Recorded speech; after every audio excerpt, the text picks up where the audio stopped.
নিয়ে যাও, একদম কম দামে দিয়ে দেবো। শশা পেঁপে দামে কম, কিন্তু খেতে ভালো। নিয়ে যাও, নিয়ে যাও। তোমার এই শুকনো শুকনো শশা পেঁপে কে কিনবে? এই তাকিয়ে দেখো সবজিগুলোর দিকে, শুকিয়ে দড়ি হয়ে গেছে একদম। কি করব ভাই, আমার ওই একটি মাত্র পেঁপে গাছ, আর গাছে যেটুকু ফলন হয় তাই হাটে নিয়ে আসি। আমার কাছে তো এছাড়া অন্য কোনো উপায় নেই। দিনের পর দিন সবজিগুলো না বিক্রি হলে পরে থেকেই এই অবস্থা হয় আর কি। আমার সবজিগুলোর দিকে তাকিয়ে দেখো কানুদা, দেখলে খেতে ইচ্ছে করবে।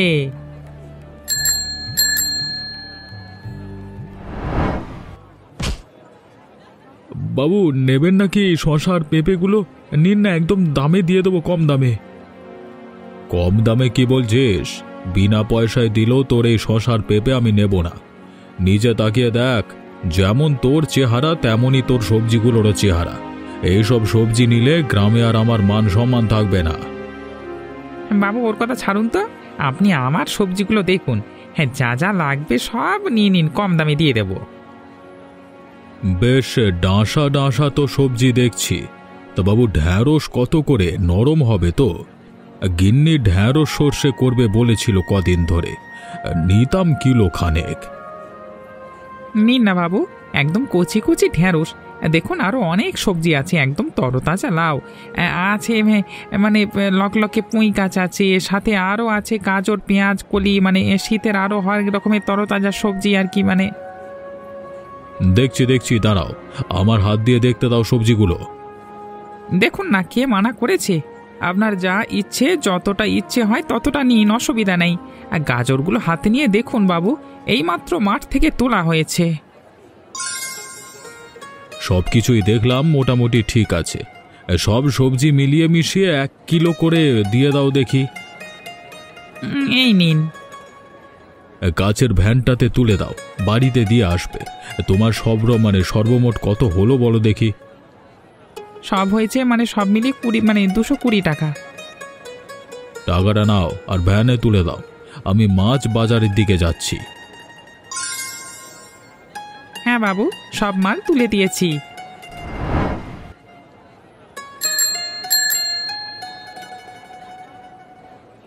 সত্যি আমার কপালটা কি খারাপ, টাকার অভাবে সব সবজি তুলতে পারি না। যেটুকু সবজি আছে সেটাকেও ঠিক মতো করে রাখতে পারি না। লোকজন আমার কাছ থেকে সবজি কিনতে চায় না। কি করে যে এভাবে চলবে? তার মধ্যে আবার মালকিনের কাছ থেকে টাকা ধার নেওয়া আছে। এ মাসটাই শেষ মাস, আর আর সময় দেবে না বলেও দিয়েছে। কি যে করব কিছুই মাথায় আসছে না। কানু, কোথায় গেলি? বেরিয়ে আয়, আজ তোর সাথে একটা বোঝাপড়া করেই তবে আমি বাড়ি যাব।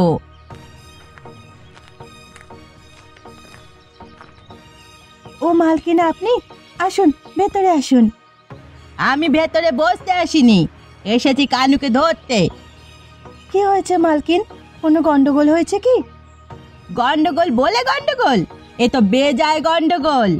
তোমার বর আমার কাছ থেকে সেই 10,000 টাকা 6 মাস আগে ধার করেছিল। বলেছিল তুমি নাকি অসুস্থ, তাই তার চিকিৎসা করাতে টাকা লাগবে। সেই টাকা সুদ সহ 1 মাস পরে ফেরত দেবার কথা ছিল। আমি নেহাত গরিব মানুষ বলে এই ঘর বন্ধক রেখে টাকা দিয়েছিলাম। আজ 1 মাসের গায়ে 6 মাস হয়ে গেল, সেই টাকা সুদ দুরস্ত টাকা দেওয়ারও নাম ধরছে না। আপনি তো জানেন আমাদের কেমন অবস্থা। এখন বলুন, কি করে আপনার টাকা শোধ করব? এসব কথা আমি শুনতে চাই না। শীতকাল চলে এসেছে, জানো তো প্রতিবার শীতকালে আমি গোটা গ্রাম খাওয়াই। আমার এই মুহূর্তে টাকার খুব প্রয়োজন, আর 15 দিন পরেই আমার বাড়ির অনুষ্ঠান। কানু এলে বলে দিও কাল সকালে আমি টাকা আনতে আসব। আর তা যদি না দেওয়ার মুহূর্ত থাকে, তাহলে যেন আজ রাতের মধ্যেই জিনিসপত্র গুছিয়ে নিয়ে বেরিয়ে যায়। আমি কিন্তু আর সময় দেব না। ঠিক আছে, আজ রাতে ফিরুক, আমি সব বলবো। সকাল থেকে সন্ধ্যা পর্যন্ত সবজি বেচতে যায়, যতক্ষণ না ফিরছে আমি তো কিছু বলতে পারবো না। আমি বলে গেলাম, তোমরা এবার যেটা ভালো বোঝো সেটা করো। যদি সকালের মধ্যে টাকা না পাই, আমি কিন্তু এই ঘর দখল করব বলে দিলাম। এখন আমি আসছি। তোদের এই গরুটা কি সুন্দর রে, কাছে গেলেও শিং দিয়ে গুতায় না। ভালো তো বটে, সবার সঙ্গেই খেলা করে। তাই তো আমি ওকে প্রতিদিন বিকেল বেলা সাথে করে এখানে চড়াতে নিয়ে আসি, যাতে ও নদীর ধারে কচি কচি তাজা তাজা ঘাসগুলো খেতে পারে। জানিস তো, আমাদের ঘরেও বাবার গোয়ালের অনেকগুলো গরু আর মহিষ আছে। অনেক দুধ দেয় সেগুলো। ওরা না খুব মারকুটে, কাছে গেলেই শিং দিয়ে গুঁতিয়ে দেয়। আমার গরু কি সুন্দর আমার কথা শোনে, ওকে কেমন ডাকি আরো সুরসুর করে চলে আসে। ডাক দেখি, কেমন তোর কথা শোনে দেখি। আয় তো, আমার কাছে আয় তো। দেখলি কি সুন্দর আমার কাছে এসে বসে গেল। বাহ, কি সুন্দর গরু। চল এবার আমরা খেলি ও ঘাস খাক। চল। কি খেলবি বল, তুই বল। আজ তুই যা বলবি আমি তাই খেলবো। তাহলে চল নদীর ধারে কুমির ডাঙা খেলি, বেশ ভালো লাগবে। শীতে রোদ পড়া মিঠা বিকেলে কুমির ডাঙা খেলতে ভালো লাগবে। তুই কুমির হ। বেশ বেশ, তাই হচ্ছি। কুমির তো জলে নেমেছি, ধর ধর। তারা দেখাচ্ছি তোর মজা, একটিবার ধরতে পারি। তোকে আর ধরতে হবে না, জানি তুই পারবি না। সবসময় তুই জিতে যাস কি করে রে? আমি তোর থেকে বড় হই না তাই। মোটে তো 1 মাসের বড়, তাতে আবার বেশি বেশি। কাকিমা তো তোকে বলেছিল আমার দিদি বলে ডাকতে, তুই তো বলিস না। দাঁড়া, কাকিমাকে বলে দেব। বলকে যা, আমার তাতে কিচ্ছু যায় আসে না। এখন চল বাড়ি যাই, সন্ধ্যা নেমে আসছে। নদীর ধারে ঠান্ডা বাতাস দিচ্ছে, চল দুজনেই বাড়ি যাই। ঠিক আছে, চল। আরে করো কি গিন্নি, এত রাগ দেখাচ্ছ কেন? রাগ দেখাবো না তো কি করব শুনি? এই সবজিগুলো কোথা থেকে এনেছো বলতে পারবে? আরে আমাদের হাটে যে রাজু বসে তার কাছ থেকেই তো। দেখতে তো বেশ ভালোই, অসুবিধাটা কি হচ্ছে? অসুবিধা হয়েছে কি চেয়ে দেখো ঢ্যাঁড়সগুলোর দিকে।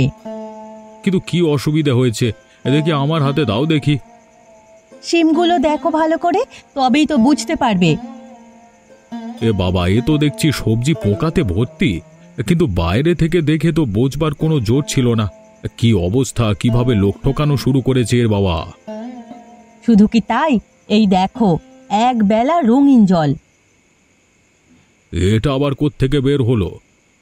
কোত্থেকে আবার? আমার ওই সবজি ধোয়া জল থেকে। মা দিয়েছিলাম, না হলে কি জানতে পারতাম যে এই সবজিতে এত বিষ?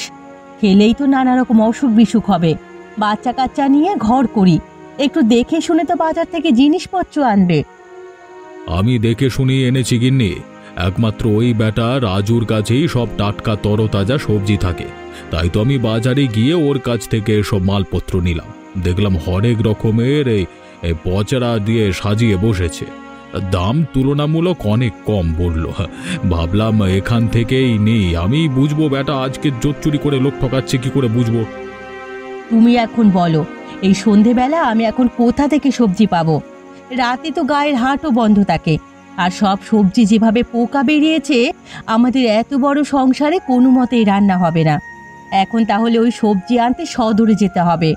এই তো এখন সদরে গেলে ফিরতে ফিরতে সে রাত্রি 9টা-10টা বাজবে। আমাকে তো বাড়ির সকলের জন্য রান্না করতে হবে নাকি? আমি ভাবছি কি করা যায়। আচ্ছা, বিপদে পড়া গেল তো। তুমি বলো আমাদের কোনো চাকরকে রাজহাঁসের কিছু ডিম আনতে। যদি ডিম পায় তা দিয়ে আজকে রাতটা চালিয়ে নাও। কালকে সকালে তোমার জন্য সবজি, মাছ, মাংস আর সব ভালো ভালো জায়গা থেকে মজুত করে এনে দেব। তাই করছি। ওখানে হয়তো পাওয়া গেলে পাওয়া যেতেও পারে, না হলে আবার সদরে কাউকে পাঠাতে হবে। কাল তুমি শহরে যাবে বলে তো আজকে মাছও কম এনেছো, না হলে তো ওই যে রাতেই চাপিয়ে দিতাম। তাড়াতাড়ি দেখতে বলো, না হলে আমি ব্যবস্থা নিচ্ছি। এখন আর এত কিছু ভাবার সময় নেই গিন্নি। মালকিন যখন একবার বলে দিয়েছে কালকে সকালে টাকা না পেলে ঘর দখল করে নেবে, তখন কালকে সকালে সে ঘর দখল নেবেই। কারণ এমনিতেও আমি টাকা দিতে পারবো না, আর অমনিতেও আমি টাকা দিতে পারবো না। তাই বলে এভাবে হঠাৎ করে ঘর ছেড়ে চলে আসা কি ঠিক? কোথায় যাব তার তো ঠিক নেই। এই তো শীতের রাত, তার উপর আমাদের সাথে ছোট্ট মেয়েটাও আছে। কথা বলো না তো, আমার ভালো লাগছে না। চলো চলো, তাড়াতাড়ি চলো, আপাতত গ্রামের সীমানাটা পেরিয়ে চলো, তারপর দেখছি কি করা যায়। সকালবেলায় সবার সামনে আমি অপমানিত হতে পারবো না, তার থেকে ভালো এই রাতের আঁধারে চুপচাপ বেরিয়ে পড়া। সঙ্গে তো জমানো কিছু টাকাও নেই যে কোথাও গিয়ে উঠবো। কে বা আমাদের থাকতে দেবে? আর তুমি তো এমন পড়াশোনাও জানো না যে শহরে কেউ তোমায় কাজ দেবে। আরে একই অন্ধকার রাস্তা দেখে শুনে চলো। আমার সঙ্গে যখন এসেছো আমি তোমাকে জলে ভাসিয়ে দেব না, একটা কিছু ভেবেই এসেছি ধরে নাও, বুঝলে? ওমা, ঘুম পাচ্ছে, আমি আর চলতে পারছি না। আর একটু মা, গ্রামের সীমানা প্রায় পেরোতে চললো, একটু গেলেই আমরা আমাদের গন্তব্যে পৌঁছে যাব। তুমি কি আমাদের ওই গ্রামের বাইরে যে জমিটা আছে ওখানেই নিয়ে যাচ্ছ? ধুধু মাঠ, যেখানে কোনো ফসল আবাদ হয় না, সারা বছর খালি পড়ে থাকে। ওটা তো একটা ছটার জায়গা, ফসল ফলে না বলে ওই যেমন তার পাশে কেউ যেতে চায় না, কেউ কিনতেও চায় না। তুমি ঠিকই ধরেছো, আমি ওখানে যাচ্ছি। আমাদের সব মাঠের মধ্যেখানে মাঠ আছে, তাও আবার কতটুকু জায়গা। চলোই না, কপালে থাকলে ওই মধ্য মাঠেই সংসার হবে। বংশ পরম্পরায় বাপ ঠাকুরদার কাছ থেকে ওটুকু জমিখানা পেয়েছি, কোনোদিন কোনো কাজে লাগে না বলে ওর দিকে ফিরেও তাকাইনি। আজকে ভাগ্য পরখ করে দেখি, যদি মাঠের মধ্যে আমাদের ভাগ্য খোলে। চলো চলো, তাড়াতাড়ি চলো, কালকে সকালের মধ্যে যা হোক করে একটা কুটির বানিয়ে ফেলতে হবে। গাছপাতার অভাব হবে না, কাছাকাছি বন আছে। আর আমি সন্ধ্যায় তোমার মুখ থেকে এসব কথা শুনে কয়েকটা বাঁশ জোগাড় করি, মানে রেখে এসেছি আর কি। চলো চলো, পা চালাও, আর দেরি করা যাবে না, চলো। হ্যাঁ বাবু, কি সবজি দেবো বলুন? আজকে আরও টাটকা টাটকা সবজি তুলেছি। বাটা জোচ্চোর, টাটকা সবজি নামে লোক ঠকাচ্ছেন, মানে লোক ঠকানো লজ্জা করে না? এই এগুলো দেখ, এগুলো দেখ। আপনি আমাকে কাটা সবজি দেখাচ্ছেন কেন? এইগুলো দিয়ে আমি কি করব? আমি কি করব মানে? এগুলো সব তোর দোকানেরই সবজি। পরশু নিয়ে গেছিলাম, এই হাল এসবের। একটা সবজিও মুখে দেওয়া যায়নি, কাটতে না কাটতেই কিলবিল করে পোকা বেরিয়ে এসেছে। আছে তো আর ওই রাসায়নিকের ছড়াছড়ি। না না বাবু, আপনি মিথ্যে বলছেন। এসব যে আমার দোকানের হতেই পারে না। আপনি অন্য কোনো দোকান থেকে কিনে নিয়ে গিয়ে আমার ঘাড়ে দোষ চাপাচ্ছেন। আমি মিথ্যে বলছি না সত্যি বলছি, তা তুই খুব ভালো করেই জানিস। তোকে আমি দেখে নেব, এই বাজারে বসে বসে কি করে তুই সবজি বিক্রি করিস সেই ব্যবস্থা আমি করছি। হ্যাঁ হ্যাঁ, যা করবার করে নেবেন। এসে যে আমাকে ধমকি দিতে, জানে না তো বাবা আমি কি এমনিতে এত বছর এখানে ব্যবসা করছি নাকি? কি ব্যাপার বলো তো গিন্নি, ভোর হতে না হতেই গরুটা এমন ডাকাডাকি করছে কেন? আরে আগে দেখো হ্যারিকেনটা নিয়ে, কিছু হলো নাকি আবার গরুটার? গরু তো এমনিতেই পোয়াতি ছিল। ওমা দেখো গিন্নি, দেখো আমাদের গরুটাতে কি সুন্দর একটা বাছুর দিয়েছে গো। কি সুন্দর, গায়ে কালো মানে সাদা ছোপ ছোপ দাগ। ওমা তাই নাকি?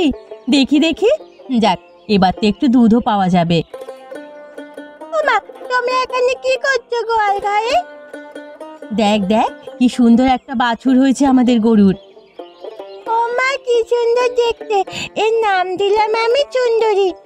আমাদের বোধহয় কপাল খুললো রে। সকাল হলেই আমি শহরের বাজারে যাব, ওখানে টাটকা দুধের নাকি খুব অভাব আমি শুনেছিলাম। ভালো দামে ওখানে বিক্রি করা যাবে। এখন আপাতত এই দুধই বিক্রি করি, পরে দুধ বিক্রি থেকে টাকা পয়সা এলে সেটা দিয়ে না হয় আর একটা গরু কিনবো। কে মাদা, আমি আবার সুন্দরীর সাথে খেলবো। মা, আমাকে একটু জল দাও তো। কিরে পাপাই, চলে এলি যে তাড়াতাড়ি? খেলাতে বুঝি মন বসলো না? এখন আর খেলতে ভালো লাগে না মা। আগে তাও নদীর ধারে যেতাম, ওখানে দীপাদি আসতো, দুজন মিলে কত খেলা করতাম। সাথে আবার ওদেরও সুন্দর গরুটাকে আনতো। জানো মা, ওদের গরুটা না খুব ভালো, কাউকে নিতে হয় না। হ্যাঁ শুনেছিলাম, ওরা তো নাকি ঋণের দায়ে ঘর বাড়ি ছেড়ে মাঠের মাঝখানে সংসার পেতেছে। একটা বাজা জমিনে কি ছিল, ও এখন ওরা ওখানে ঘর বাড়ি বানিয়ে থাকছে। একবার ওদের কাছে নিয়ে যাবে আমায়? জানিস তোর বাবাকে এইসব শুনলে আবার রাগারাগি করবে। একবার বাবাকে বলেই দেখো না মা, বাবা কিছু বলবে না। ঠিক আছে, এখন দুধের গ্লাসটা ধর দেখি, তাড়াতাড়ি খেয়ে পড়তে বস। আমি কিন্তু খেয়ে নিচ্ছি, তুমি কিন্তু বাবাকে বলবে। বেশ বেশ, বলবো। তোর মা কোথায় রে? ঘর তোর বন্ধ কেন? ও আচ্ছা, তোমাকে তো বলা হয়নি। মা মনে হয় মানবীশির বাড়ি গেছে, বলছিল আমাকে আজ যাবে, কি যেন গাছে বীজ আনতে যাবে। ও আচ্ছা আচ্ছা, তাহলে তো ফিরতে দেরি হবে। সেই মাঠ পেরিয়ে গ্রামে ওদের বাড়ি। তুই বরং চল, হাত মুখ ধুয়ে দুটো মুড়ি খাই। তাই চলো বাবা, তুমি হাত মুখ ধুয়ে এসো, আমি তোমাকে মুড়ি ভেজে দিচ্ছি। শশাটা তো বেশ খেতে, কোথায় পেলি রে? বাবা, এসব তো আমাদের গাছের শশা। জানো কত শশা হয়েছে, সাথে আরো কত কত সবজি, বাড়ির পেছনে পুরো বাগান হয়ে গেছে। কি বলিস রে? সামনেও তো অনেক সবজি হয়েছে, সবজিগুলো খুব পরিপুষ্ট। পরিপুষ্ট হবে না বলো? সব তো আমাদের গোবর সারে হচ্ছে। গরু আর বাছুর দুটো মিলে যা গোবর দিচ্ছে, সেগুলোকে সার করেই তো মা সব গাছ লাগাচ্ছে। আর সাথে আর কাছে নদীর জল। যে জমিতে ১ ছটাক ফসল ফলানো যেত না, এ জমি থাকা সত্ত্বেও আমরা ভিখারি ছিলাম।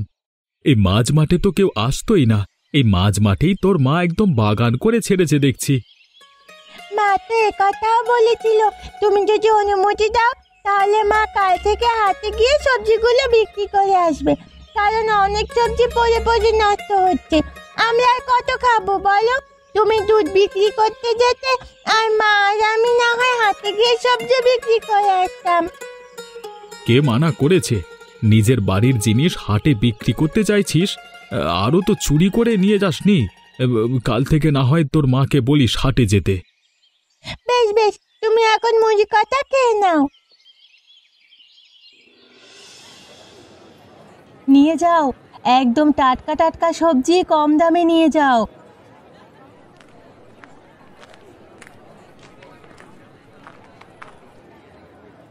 তুই সেই কানুর বউ খুঁকু না? তোরা তো নাকি এ গ্রাম ছেড়ে দিয়েছিলি, শুনলাম অনেকদিন পর ফিরে এলি যে? না বাবু, ফিরে আসিনি। আসলে আমরা ওই মাছ মাঠেই ঘর বানিয়ে থাকছি এখন। ওখানে সবজি ফলিয়েছি, এই সবজি বিক্রি করব বলে হাটে এসেছি। 3 গ্রামের মাঝখানে তো একটাই মাত্র হাট। ঠিক আছে, নিজেরা নিজেদের চেষ্টায় কিছু করেছি, সেটাই অনেক ভালো কথা। তোর সব সবজি ভালো তো? পোকায় ধরা বা রাসায়নিকে ডোবানো নয় তো?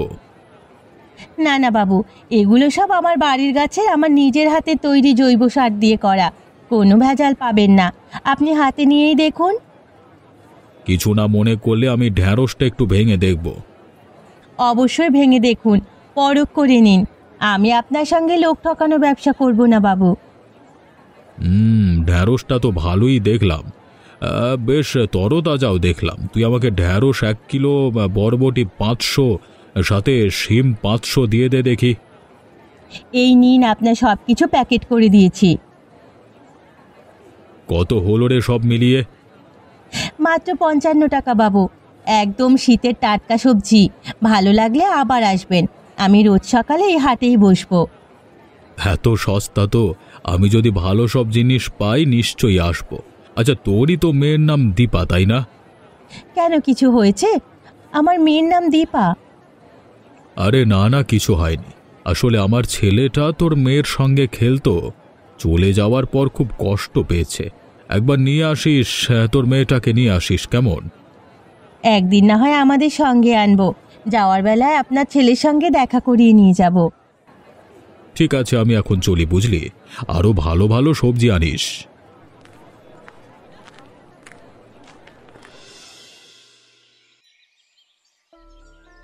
কানু তো দেখি এখানে একদম বাগান সাজিয়ে বসেছে, আবার একটা দুধের গাই বাছুরও আছে দেখছি। ব্যাটার কপাল দেখছি খুব ভালো। কি ব্যাপার কাকু, তুমি ওরকম আমাদের বাড়ির সামনে দাঁড়িয়ে বিড়বিড় করছো কেন? বিড়বিড় করছি না রে, তোর বাপের ভাগ্য দেখে আমার হিংসা হচ্ছে। কাকু, হিংসা করছো কেন? তোমার তো টাকা পয়সার কোনো অভাব নেই, সবজি বিক্রি করে তোমার তো অনেক অনেক টাকা। একটুখানি মেয়ে, তার আবার বড় বড় মুখের কথা, তোর বাপকে বলবো? যাও না, গিয়ে বলো, আমিও সবাইকে বলে দেব তুমি পোকা সবজি বিক্রি করো। আমাকে ধরবে? দাঁড়াও, তোমার মজা দেখাচ্ছি। সুন্দরী, কোথায় গেলি রে? দে তো রাজু কাকুকে গুটিয়ে। দাঁড়া রে, তবে এই তোকে ধরে উচিত শিক্ষা দিচ্ছি আমি, দাঁড়া। ওরে বাবা রে, এ বাছুর আর মেয়ে মিলে আমাকে মেরে ফেললো রে। কে কোথায় আছো, বাঁচাও। দাও দাও, হাত দাও। উঠে পারো গো, তোমার গুটাবে না, এমনি ভয় দেখাচ্ছিল, যাতে তুমি আর পরে কোনোদিন দুষ্টুমি না করো, বুঝলে? বাবা রে, ওরে বাবা, কি ডাকাতে মেয়ে রে বাবা। বুঝলে কাকু, কখনো কারো ক্ষতি করতে নেই, কাউকে হিংসা করতে নেই, তাতে নিজেরই ক্ষতি হয়। তুমিও বাবার মতো সবজি বলিয়ে দেখোই না, তাহলে হয়তো তোমারও আরো বেশি করে সবজি বিক্রি হবে। লোক না থাকালেই তো হয়। ঠিক বলেছিস রে মা, আজকে তুই আমার চোখ খুলে দিলি। সত্যি তো, এতদিন কত লোক ঠকিয়েছি, যে বিষ আমি লোককে খাইয়েছি তা তো আমার বাড়ির লোকও খেতে পারতো। আজ থেকে আমি অসহায়, আর সবজি বিক্রি করব না রে। বেশি লাভ দরকার নেই, আমার সৎ পথে উপার্জন করব আমরা। এই তো ভালো কাকুর মতো কথা।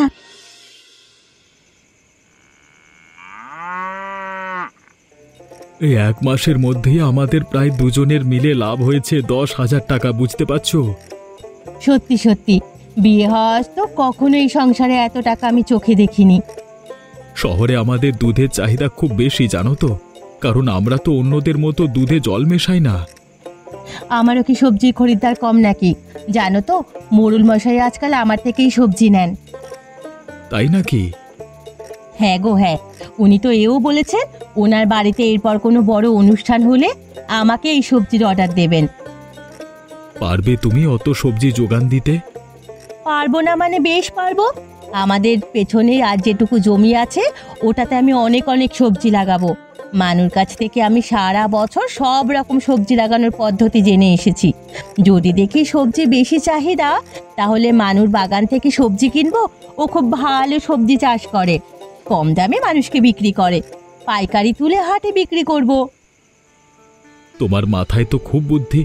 আমিও ভাবছি এখান থেকে কিছু টাকা নিয়ে এই মাসে আর একটা গরু সমেত বাছুর কিনে আনবো, আরো বেশি বেশি করে দুধের যোগান দিতে পারবো। তাই করো তাই করো। 1,500 টাকা এই মাসের সংসার খরচ আর সব কিছু কেনাকাটার জন্য রইল, বাকি টাকাটা জমা থাক। এইভাবে জমা করে করে শেষে আমরা পাকা বাড়ি তোলার চিন্তা ভাবনা করব, কি বলো? একদম, আমাদেরও তো ভাবতে হবে ভবিষ্যতে কি করব। আর কাছাকাছি জমিগুলো অনেক কম দাম, যেহেতু এখানে তেমন চাষাবাদ হয় না, পারলে কাছাকাছি কিছু জমি আগে কিনে রাখবো, না হয় বাড়ি বানানোর কথা ভাববো। তুমি যেটা ভালো বুঝবে সেটাই করবে, আমি সব সময় তোমার পাশে আছি। চিন্তা করো না গিন্নি, পরের বছরের শীতের মধ্যেই আমাদের এই মধ্য মাঠের সংসার আরো বাড়িয়ে তুলব। নিশ্চয়ই। এমনই মজার মজার কার্টুন পেতে আমাদের চ্যানেলটিকে সাবস্ক্রাইব করতে ভুলবেন না। ধন্যবাদ।